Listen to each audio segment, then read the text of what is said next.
Hoy os traigo un ejercicio súper básico, tan básico que no vais a saber ni cuál es. Lo hago.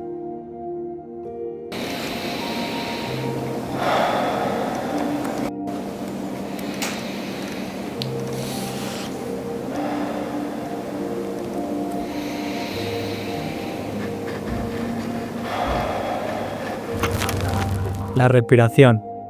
Estaba haciendo un ejercicio a 3 tiempos, intentando hacer una respiración diafragmática, luego la zona más alta de costillas y luego incluso intentando coger aire pues, más con el cráneo.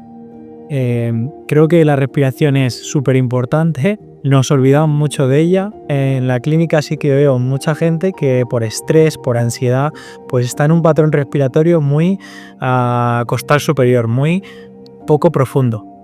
Entonces, por eso esta rutina.